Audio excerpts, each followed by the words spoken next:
샬롬, 좋은 아침입니다. 오늘 말씀은 이사야 27장 2절부터 13절까지입니다. 그날에 너희는 아름다운 포도원을 두고 노래를 부를지어다. 나 여호와는 포도원 지기가 되며 때때로 물을 주며 밤낮으로 간수하여 아무든지 이를 해치지 못하게 하리로다. 나는 포도원에 대하여 노함이 없나니 찔레와 가시가 나를 대적하여 싸운다 하자 내가 그것을 밟고 모아 불사르리라. 그리하지 아니하면 내 힘을 의지하고 나와 화친하며 나와 화친할 것이니라. 후일에는 야곱의 뿌리가 박히며 이스라엘의 움이 돋고 꽃이 필 것이라. 그들이 그 결실로 지면을 채우리로다. 주께서 그 백성을 치셨던들 그 백성을 친 자들 치심과 같았겠으며 백성이 죽임을 당하였던들 백성을 죽인 자가 죽임을 당함과 같았겠느냐. 주께서 백성을 적당하게 견책하사 쫓아내실 때 동풍 부는 날의 폭풍으로 그들을 옮기셨느니라. 야곱의 불의가 속함을 얻으며 그의 죄 없이함을 받을 결과는 이로 말미암나니 곧 그가 제단의 모든 돌을 부서진 횃돌 같게 하며 아세라와 태양상이 다시 서지 못하게 함에 있는 것이라. 대저 견고한 성읍은 적막하고 거처가 황무하며 버림받아 광야와 같은즉 송아지가 거기에서 먹고 거기에 누우며 그 나뭇가지를 먹어 없이 하리라. 가지가 마르면 꺾이나니 여인들이 와서 그것을 불사를 것이라.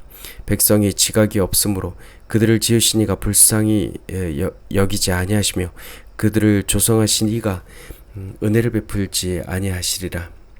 너희 이스라엘 자손들아, 그날에 여호와께서 창이라는 하수에서부터 애굽 시내에까지 과실을 떠는 것 같이 너희를 하나하나 모으시리라.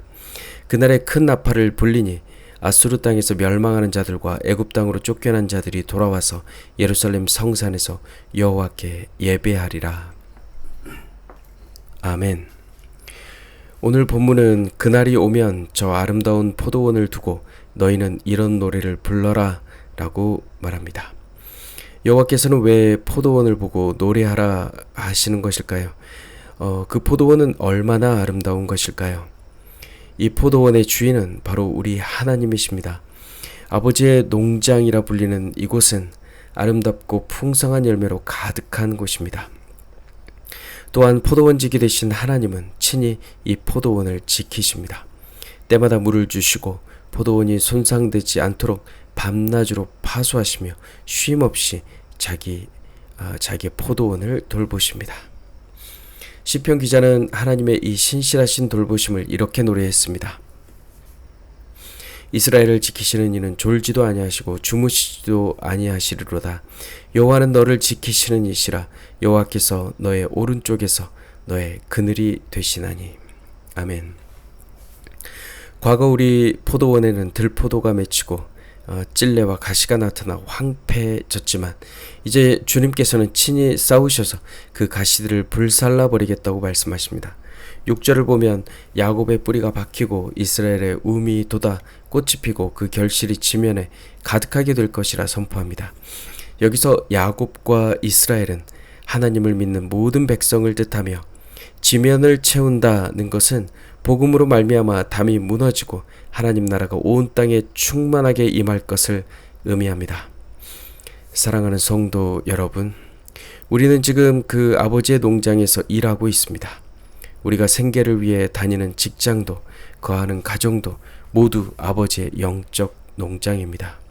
그것은 우리가 성령의 9가지 열매를 맺어가야 할 삶의 터전입니다. 그러나 때때로 우리가 수고하는 그 농장에 불청객이 찾아옵니다. 이 불청객은 우리가 사랑과 희락, 화평, 오래 참음, 자비, 양선, 충성, 온유, 절제의 열매를 맺지 못하도록 방해합니다. 포도원에 슬그머니 자라나는 찔레와 가시처럼 우리를 괴롭혀 열매 맺지 못하게 막아서는 것이죠. 이는 결국 아버지의 농장을 망치고 하나님을 대적하는 일입니다. 하지만 우리는 근심할 필요가 없습니다. 하나님께서 친히 그 찔레와 가시를 밟고 모아 태워 버리실 것이라고 것이기 때문입니다. 그렇게 되면 온 땅에 하나님의 구원과 생명이 퍼지게 되며 온 지면을 향기롭게 채우게 될 것입니다. 8절에서 주님은 자기 백성을 벌하실 때 견뎌낼 수 있는 한도 내에서 적당하게 벌하신다고 하십니다. 심판을 피할 수는 없지만 결코 완전한 멸망까지 이르게 하지 않으신다는 것이죠. 본문은 주께서 동풍 부는 날에 폭풍으로 옮기셨다 표현합니다. 동풍은 봄, 가을에 작물과 열매를 모조리 떨어뜨리는 파괴적인 바람으로서 당대 아수르와 같은 강력한 강대국의 침략을 의미합니다. 그 거센 바람에 휩쓸리는 고통은 매우 크고 견디기 힘들지만 하나님의 목적은 멸망이 아니라 우리의 불의를 바로잡고 죄를 씻어내는 데 있습니다. 폭풍이 지나가듯 그 고난은 일시적이며 우리가 회개하며 주께 돌이킬 때 결국 우리에게 큰 영적 유익이 됩니다. 9절은 야곱의 불의가 속함을 받는다고 말씀합니다. 이는 죄에 대한 대가를 치름과 동시에 속죄 안 받은 백성이 우상의 제단을 깨뜨리고 아세야 목상을 제거할 때 비로소 온전한 열매가 드러남을 뜻합니다. 야곱이 제단의 돌을 석회석처럼 잘게 부수어 버린 것처럼 고난의 때 우리가 가장 먼저 해야 할 일은 하나님보다 더 의지했던 헛된 제단을 철저히 깨뜨리고 무너뜨리는 것입니다. 우리가 은연중에 하나님보다 더 의지했던 돈, 명예, 쾌락, 교만이라는 그 제단이 이제 무너질 것입니다. 하지만 그 빈자리를 세상의 다른 것으로 다시 채우지 마시기 바랍니다. 그 자리에 은혜의 제단을 쌓고 하나님과의 깊고 친밀한 관계 안으로 담대히 들어가시기를 축복합니다. 하나님은 그날에 이스라엘 백성을 거룩한 산 예루살렘으로 모으실 것입니다. 타작마당에서 알곡을 모으듯 자손들을 빠짐없이 모으실 것입니다. 큰 나팔 소리가 온 천하에 울려 퍼질 때 흩어졌던 모든 이들이 돌아와 예루살렘 성전에서 하나님을 예배하게 될 것입니다. 하나님은 쫓겨난 자, 잃어버린 자, 끌려간 자, 망해가던 자들을 단 한 사람도 잊지 않고 모두 불러 모으십니다. 사랑하는 성도 여러분, 그 날은 바로 오늘입니다.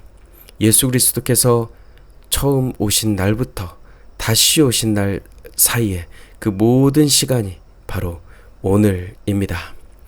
영적인 눈을 뜨고 영적인 귀를 열어보십시오.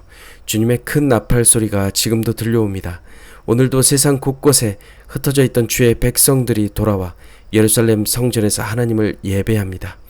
포도원지기 되신 하나님 아버지께서 밤낮으로 지키시는 그 농장에서 복음의 일꾼으로 기쁨으로 일하며 나아갑시다. 그리하여 아름다운 성령의 열매를 풍성히 맺어 하나님 아버지께 영광을 올려드리는 복된 삶이 되시기를 주님의 이름으로 축복합니다. 샬롬.